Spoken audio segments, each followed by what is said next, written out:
Bismillahirrahmanirrahim. Welcome to the Advanced Science University. Today lecture we will discuss about oxidation of alkyne.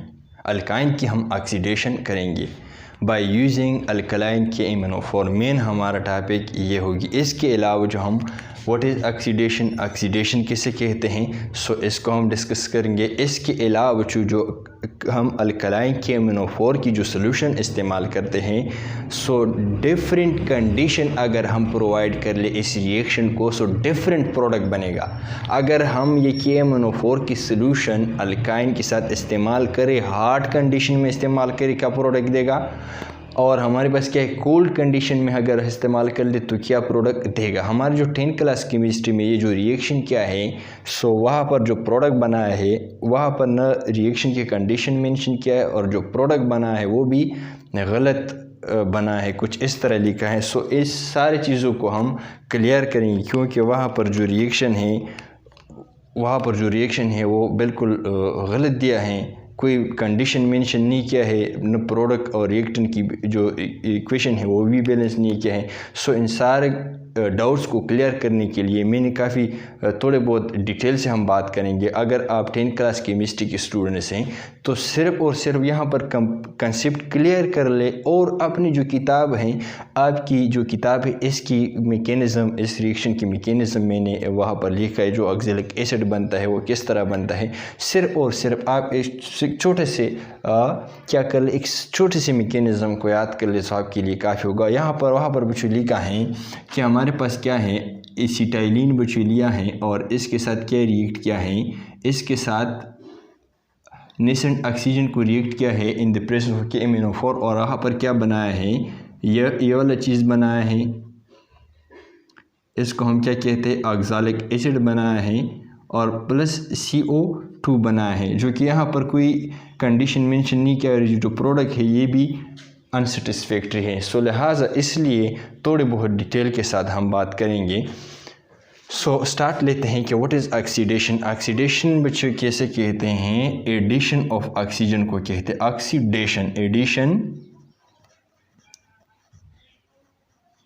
Of oxygen. किसी भी species में जब हम क्या कर ले, ऑक्सीजन को ऐड करते हैं, इसको हम क्या कहते हैं, ऑक्सीडेशन कहते हैं। सिंपली हमारे पास क्या है, अल्काइंस की ऑक्सीडेशन की अगर हम बात कर ले, अल्काइन की ऑक्सीडेशन मुख्तलिफ़ तरीक़ों से जो ऑक्सीडेशन इसकी हो सकती है।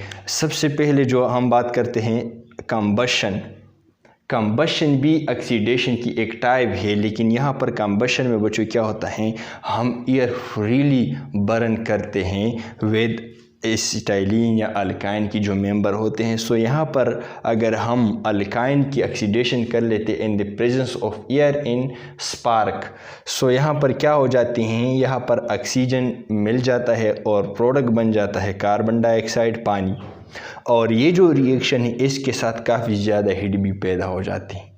ये जो रिएक्शन है हम फ्यूल के तौर पर इस्तेमाल करते हैं, बहुत इम्पोर्टेंट है इस रिएक्शन। तकरीबन जितनी भी हमारे मशीनरी हैं इन ही रिएक्शन से चलते, इस ऑक्सीडेशन से।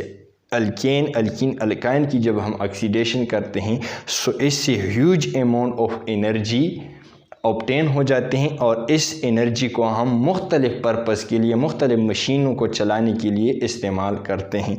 काफ़ी इम्पोर्टेंट रिएक्शन है। जिस तरह कि हमारे पास कार इंजन में जो रिएक्शन हो रहा है, वहाँ पर जब आप सल्फ मार दें एयर की स्प्रे और इस एसिटाइलिन की स्प्रे मिल जाती है in this presence of spark, वो जलना शुरू कर देती हैं, और जलने के साथ जो धुआं निकल जाती है वो कार्बन डाइऑक्साइड होती है, और जब सलिंग्स से जो ड्रॉप्स ऑफ लिक्विड निकलते हैं, क्लियर सा लिक्विड होता है, वो क्या होता है वो पेट्रोल या सीएनजी नहीं होता, वो H2O होता है, जो कि इसकी रिएक्शन के नतीजे में पैदा होती है, और वो जो हीट पैदा हो जाती है वो इंजन के जो पाया होता है, इंजन वो पाए को घुमाने के लिए इस्तेमाल होते हैं। बहुत इंपॉर्टेंट रिएक्शन है कंबशन रिएक्शन।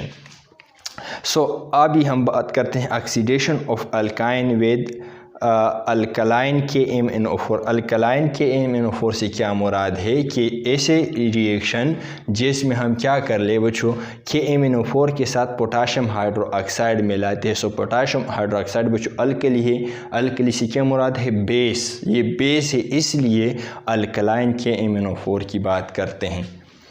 सो पोटाशियम यहाँ पर जो हम बच्चों क्या करते हैं, पोटाशियम पर मैंगनेट प्लस KOH और हमारे पास क्या है अल्काइन की कोई भी मेंबर, हम इसकी जो रिएक्शन कर लेते हैं। सो वो जो प्रोडक्ट बन जाता है, क्या है जो प्रोडक्ट बनता है लास्ट में, so it depend upon the condition. बच्चों कंडीशन पे डिपेंड करता है। अगर कोल्ड डाइल्यूट KMnO4, डाइल्यूट से क्या मुराद है, इसमें काफ़ी ज़्यादा पानी हो, कि पोटाशियम पर मैंगनेट हो, काफ़ी ज़्यादा पानी हो इसमें, और इसमें हम अल्काइन की जो मेंबर की ऑक्सीडेशन हम करते हैं वो भी हमें डालेंगे। सो कंडीशन क्या है, कोल्ड डाइल्यूट है KMnO4 और हम क्या कर लेते हैं अल्कलाइन है।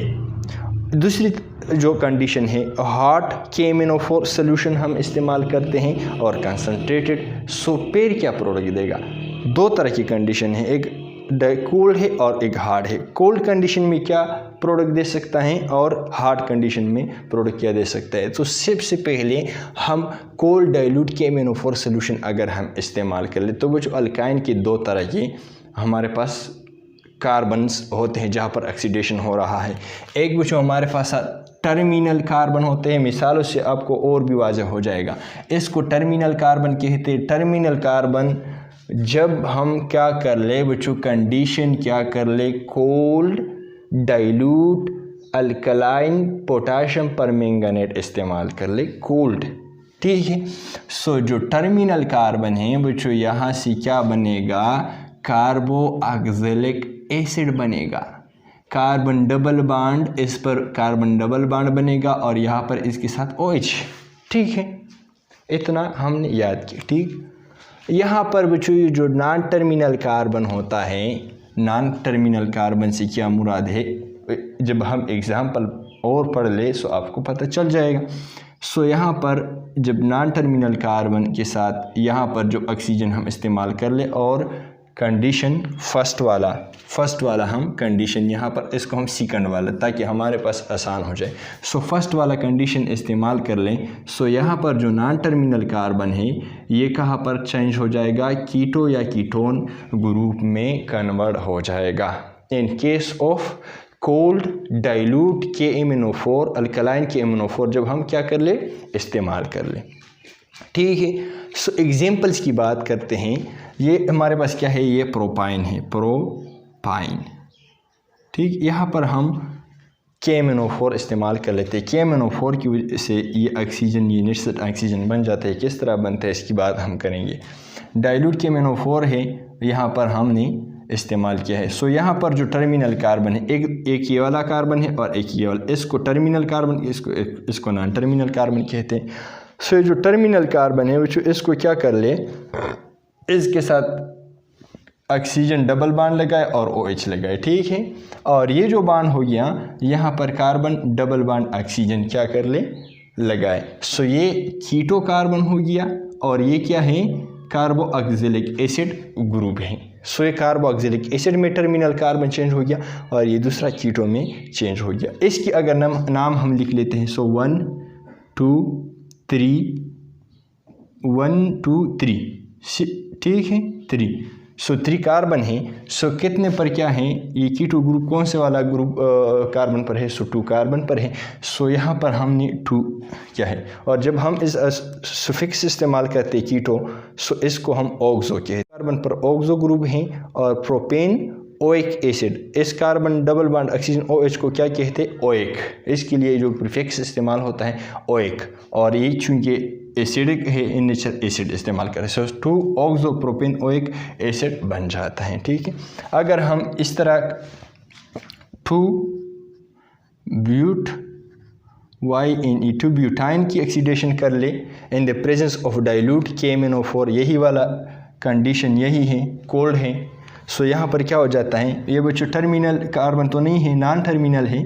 सो यहाँ पर कार्बन डबल बॉन्ड ऑक्सीजन ठीक है। और यहाँ पर भी कार्बन डबल बॉन्ड ऑक्सीजन और एच से ये ट्रिपल बॉन्ड हट जाएगा। सो हमारे पास क्या है, इसके जो नाम है 1 2 3 4 4 कार्बन है ब्यूटेन, ठीक है। और 2 और 3 पर क्या है 2 3 डाईओन, मतलब जब हम इस प्रीफिक्स इस्तेमाल करते हैं सो फिर इसके लिए प्रीफिक्स ONE ओन इस्तेमाल करते हैं, चूँकि 2 है सो 2, ठीक है। और हमारे पास क्या है, ये वाला जो एसिटाइलिन है या इथाइन की जब हम ऑक्सीडेशन करते हैं in the presence of dilute KMnO4, cold dilute KMnO4, सो बच्चों यहाँ पर क्या है हमारे पास, ये क्या है, ये कार्बन टर्मिनल कार्बन है, ये वाला टर्मिनल कार्बन है, ठीक है। सो यहाँ इस टर्मिनल कार्बन से कार्बोक्सिलिक एसिड ग्रुप बन जाएगा, ठीक है। कार्बोक्सिलिक एसिड ग्रुप बन गया और ये वाला भी टर्मिनल कार्बन है, सो ये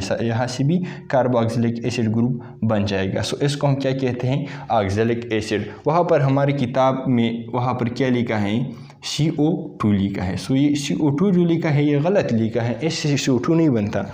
अगर कंडीशन हार्ड हो तो फिर इसकी बात कर लेंगे, लेकिन जो मेन प्रोडक्ट बनता है ये हमारे पास ऑक्सैलिक एसिड बनता है इस कंडीशन के मुताबिक। अभी हम बात करते हैं हार्ड कंडीशन अगर हम इस्तेमाल कर ले, हार्ड अल्कलाइन KMnO4 सोल्यूशन अगर हम इस्तेमाल कर ले सो फिर क्या बनेगा। यहाँ पर बच्चों यही टर्मिनल और नॉन टर्मिनल वाली बात है। सो टर्मिनल जो कार्बन है बच्चों, इससे कार्बन डाइऑक्साइड बनेगा, इससे क्या बनेगा, इससे कार्बन डाइऑक्साइड बनेगा और दूसरे इसके साथ H2O बनेगा। नॉन टर्मिनल कार्बन इससे क्या बनेगा, इससे कार्बोक्सिलिक एसिड बनेगा। मिसाल क्या है, यहाँ पर जो है, यहाँ पर हमने प्रोपाइन की मिसाल लिया है, प्रोपाइन,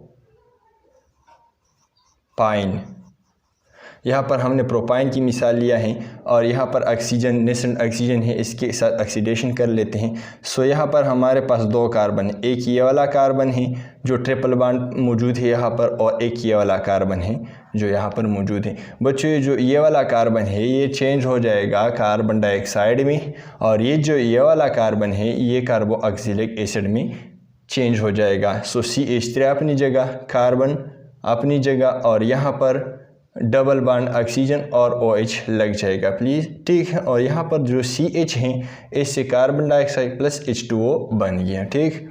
यहाँ पर जो एसिटाइलिन जो हमारे 10th क्लास केमिस्ट्री में जो रिएक्शन कार्बन डाइऑक्साइड बनाया है, सो यहाँ पर बच्चों ये टर्मिनल कार्बन है, ये भी टर्मिनल कार्बन है। सो इस टर्मिनल कार्बन के साथ जब ऑक्सीजन मिल जाए और इसके साथ भी जब ऑक्सीजन मिल जाए सो इससे भी कार्बन डाइऑक्साइड बनाएगा इस तरह, CO2 इससे और CO2 इससे, इसको हम कंबाइनली 2CO2 लिखते हैं प्लस इसके साथ H2O बन जाएगा। सो हमारे पास क्या है, CO2 प्लस H2O बन जाएगा। इसी तरह अगर हम यहाँ पर इसकी 1 2 3 4 ब्यूटाइन की बात कर ले, 1 ब्यूटाइन की बात कर ले, सो 1 ब्यूटाइन के साथ जब ये रिएक्शन कर लेता है हार्ड कंडीशन में, सो बच्चों ये क्या कर देता है, प्रोपेनोइक एसिड बन जाता है और इस बाकी मादा से प्रोपेनोइक एसिड बन जाता है और HCH से कार्बन डाइऑक्साइड प्लस H2O बन जाता है, ठीक है। यहाँ पर अगर हमारे पास क्या है, नॉन टर्मिनल क्या है, ब्यूटाइन है, 2 ब्यूट YNE2 ब्यूटाइन है, 2 ब्यूटाइन की एक ये वाला पोर्शन है और एक इस ट्रिपल बॉन्ड के साथ ये वाला पोर्शन है। सो S से भी कार्बोक्सिलिक एसिड बन जाएगा और H से भी कार्बोक्सिलिक बन जाएगा। सो इस तरह का अगर हम 2 यहाँ से हटाएं सो यहाँ पर क्या कर लेते हैं, CH3 C के साथ डबल बॉन्ड ऑक्सीजन लगाए और एक OH लगाए, सो डबल बॉन्ड ऑक्सीजन OH लगाया प्लस हम CH3 इससे ये वाला, और यहाँ पर क्या है, इस कार्बन के साथ डबल बॉन्ड ऑक्सीजन और OH बन जाएगा। सो क्या है, ये इथेनोइक एसिड बन गया। इसको हम क्या कहते हैं, इथेनोइक एसिड, और ये भी इथेनोइक एसिड बन गया, ठीक है। थोड़े बहुत मैकेनिज़्म की बात करते हैं। सो हमारे पास क्या है, जब भी हम एसिटाइलिन को बच्चों और क्या है KMnO4 को हम डाल लें सेपरेटली, सो इसकी रिएक्शन मुश्किल होती हैं। सो इसलिए ये हम KOH इस्तेमाल कर लेते हैं, पोटाशियम हाइड्रोक्साइड इस्तेमाल कर लेते हैं। पोटाशियम हाइड्रोक्साइड की काम क्या है, जब भी हम इसके साथ KMnO4 को के साथ पोटाशियम हाइड्रोक्साइड इस्तेमाल कर ले सो क्या है ये बन जाएगा और इससे नेसेंट ऑक्सीजन बन जाएगा। इसको हम क्या कहते हैं? नेसेंट ऑक्सीजन, नेसेंट ऑक्सीजन या एटॉमिक ऑक्सीजन, नेसेंट या एटॉमिक ऑक्सीजन हम इसको कहते हैं। पोटाशियम हाइड्रोक्साइड और पोटाशियम परमैंगनेट की रिएक्शन से बच्चों क्या बन जाता है? नेसेंट ऑक्सीजन बन जाता है, जो कि नेसेंट ऑक्सीजन हमारे लिए ऑक्सीडेशन के लिए ज़रूरी है। जब ये नेसेंट ऑक्सीजन बच्चों क्रिएट हो जाता है और ये रिएक्शन कहाँ पर होते हैं? एक्विस सोल्यूशन में होता है। सो एक्विस सोल्यूशन में जब हम एसिटाइलिन इसके साथ डाल देते हैं या कोई भी मेंबर ऑफ अल्काइन इसके साथ डाल देते हैं, सो यहाँ पर बच्चों क्या होता है? यहाँ पर ये नेसेंट ऑक्सीजन आ जाता है और ये 2H2O है। सो हमारे पास क्या है? ये 2H2O अगर हम इस तरह लिख लें, ये हमारे पास 2 ऑक्सीजन नेसेंट है और हमारे पास क्या है? 2H2O है, ठीक है।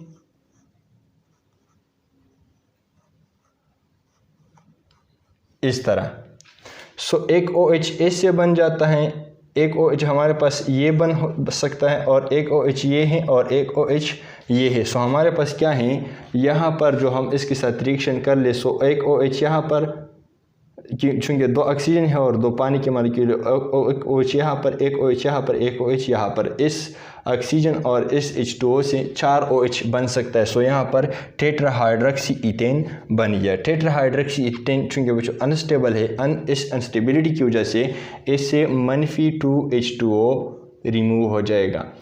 एक OH यहाँ पर है, एक OH यहाँ पर है, इससे पूरा OH और इससे हाइड्रोजन, इससे क्या बन जाएगा? एक H2O का मॉलिक्यूल बन जाएगा। इस तरह एक H2O का मॉलिक्यूल बन गया, ठीक है। यहाँ पर मुकम्मल बॉन्ड टूट गया, ओके। और यहाँ पर हमारे पास क्या है? ऑक्सीजन रह गया और हाइड्रोजन चला गया, ठीक। यहाँ पर जो नीचे वाला कार्बन है, यहाँ पर ये जो नीचे वाला ऑक्सीजन है यहाँ पर रह गया और ये जो OH है इससे क्या बन गया? H2O बन गया। यहाँ पर 2 मॉलिक्यूल पानी बन गए। सो एक ये वाला और एक ये वाला, और यहाँ पर जो हमारे पास क्या है? मुकम्मल क्या है? ये बॉन्ड अधूरा रह गया। ये जो बॉन्ड अधूरा ऑक्सीजन का रह गया और इस कार्बन का, सो ये आपस में मिल जाएगा, ठीक है। और ये जो अधूरा बॉन्ड कार्बन है और ये ऑक्सीजन का एक जो बॉन्ड यहाँ पर टूट गया तो ये आपस में ये रिएक्शन कर लेगा। सो हम इसको अगर इस तरह लिख लें, ठीक है। और ये जो ट्रिपल बॉन्ड है ये यहाँ पर, ये वाला जो ट्रिपल बॉन्ड है ख़त्म हो गया और यहाँ पर हमारे पास 1,2 डाई 1,2 ईथेन 1,2 डाई ओन, ठीक है, ये बन गया, ठीक। प्लस हमारे पास 2 H2O के मॉलिक्यूल बन गए। चूँकि हमारे पास क्या है? यहाँ पर जो ऑक्सीजन है 4 बन गए हैं और हमने इस्तेमाल, सो यहाँ पर ये जो 2 बाकीमानदा ऑक्सीजन है एक यहाँ पर आ जाएगा और एक बच्चों यहाँ पर आ जाएगा। सो एक यहाँ पर OH बन गया और एक से एक OH बन गया। सो इसको हम क्या कहते हैं? ऑक्जेलिक एसिड कहते हैं, जो कि हमारे 10 क्लास केमिस्ट्री में ये वाला लिखा है। और इसके साथ जो कार्बन डाइऑक्साइड बनाया है, तो ये कार्बन डाइऑक्साइड गलत है, या तो दोनों कार्बन डाइऑक्साइड होना चाहिए। According to this condition, hard condition, अगर इन्होंने इस्तेमाल किया होता जिस तरह कि हमने यहाँ पर इस्तेमाल किया है, एसिटाइलिन को यहाँ पर कहीं पर इस्तेमाल किया है हार्ड कंडीशन में। हार्ड कंडीशन में बच्चों क्या है? ये एसिटाइलिन ये वाला है कि नहीं है? सो इससे क्या बनता है? दोनों कार्बन डाइऑक्साइड बनते हैं प्लस H2O बनता है। इस तरह नहीं कि एक ऑक्जेलिक एसिड बन जाता है और एक कार्बन डाइऑक्साइड बन जाता है। अगर डाइल्यूट है so dilute, in case of dilute so हमारे पास क्या है? इन केस ऑफ डाइल्यूट हमारे पास क्या बन जाता है? ऑक्जेलिक एसिड बन जाता है। सो वहाँ पर जो रिएक्शन लिखा है मेरे ख्याल में वो ठीक नहीं है। सो इसलिए थोड़े बहुत एक्सप्लेनेशन ज़्यादा किया। सो होप कि आपको समझ आए होगी। Thank you very much for being here. अपने भाई को दुआ में याद रखिएगा, अपनी सेहत का ख्याल रखिएगा। और इस चैप्टर का हमारा ये लास्ट लेक्चर था।